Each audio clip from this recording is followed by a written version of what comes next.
Hey everyone, my name is Connor Kern, and today on the Courage Chronicles, we are talking with Mitch Jacobsen from Rviita Energy Team, and we're gonna learn how he took a massive leap of faith in his business. Let's get into it.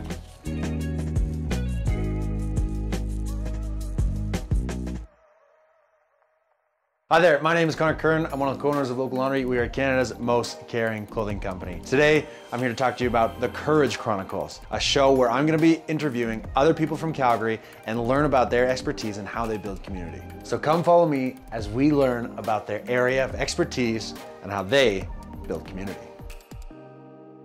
All right, thanks for coming on, Mitch. I wanna talk a little bit about something.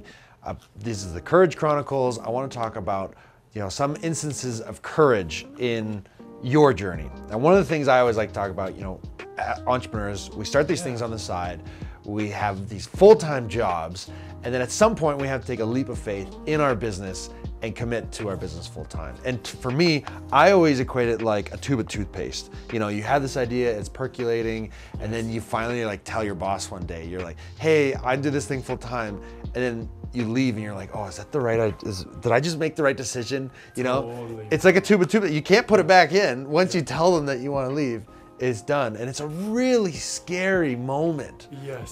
So I want to hear about the moment, because you had a really good job. You were a smart guy, went to school, petroleum engineer, you were probably, making a decent salary and had a good career trajectory.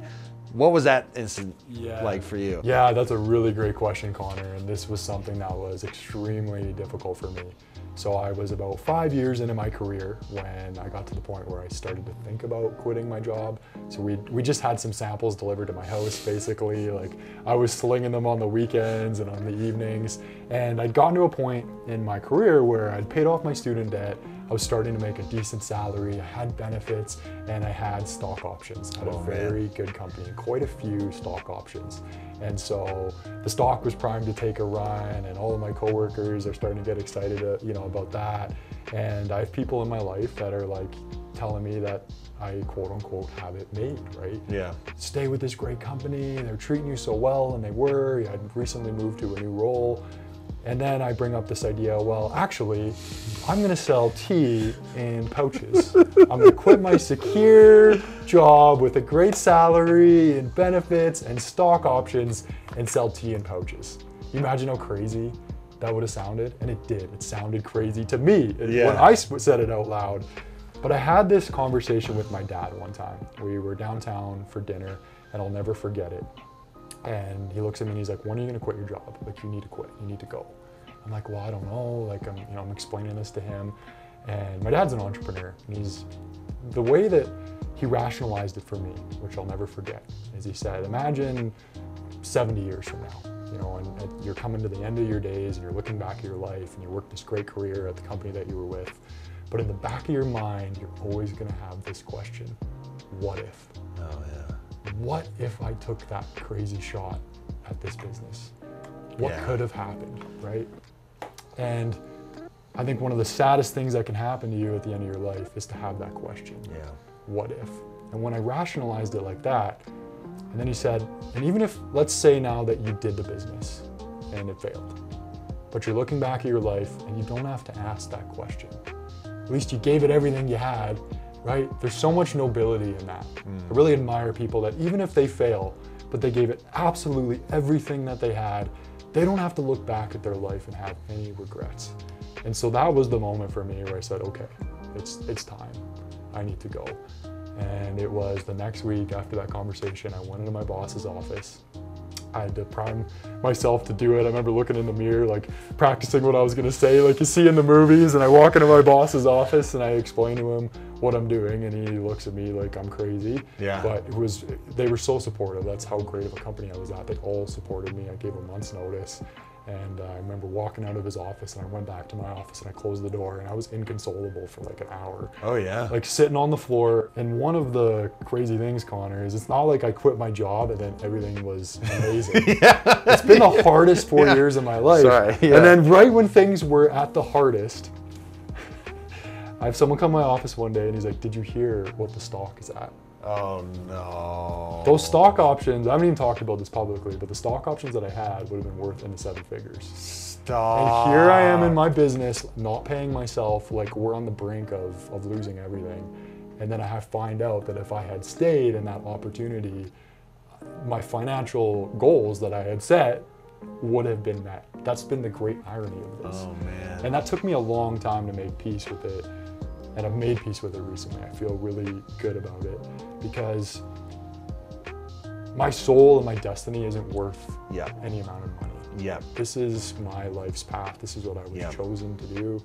And there was an emptiness always for me.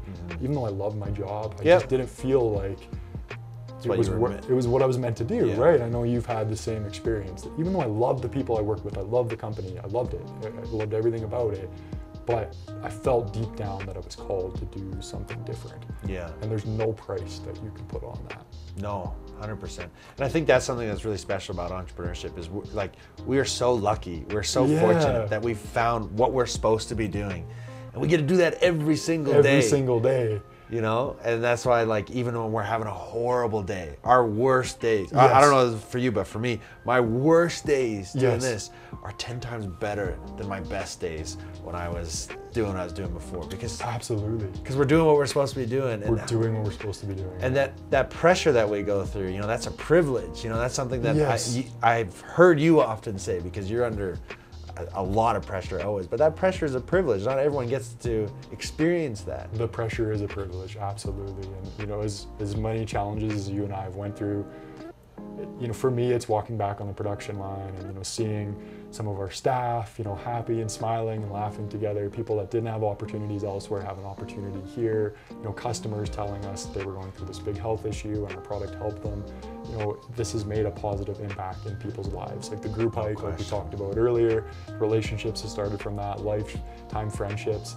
I'm sure with your events too, it's created tons of lifetime friendships. You know, you've changed people's lives with the charity contributions that you've done. And if you had never taken the chance, if you've never taken that leap of faith, think of all the people that wouldn't have been impacted by what you've accomplished. Totally, yeah.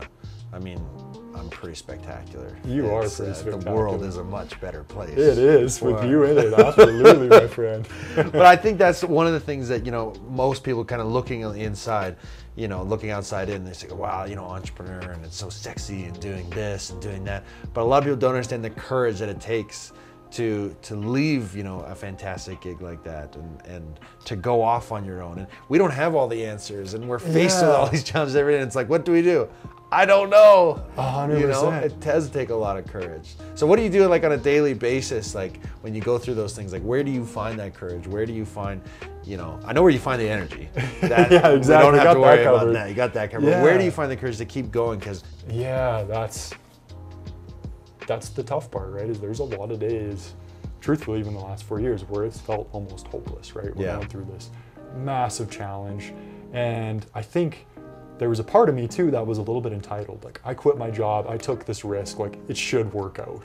And I think that's an important message to get across to entrepreneurs. Just because you take that leap of faith doesn't mean it's going to be easy.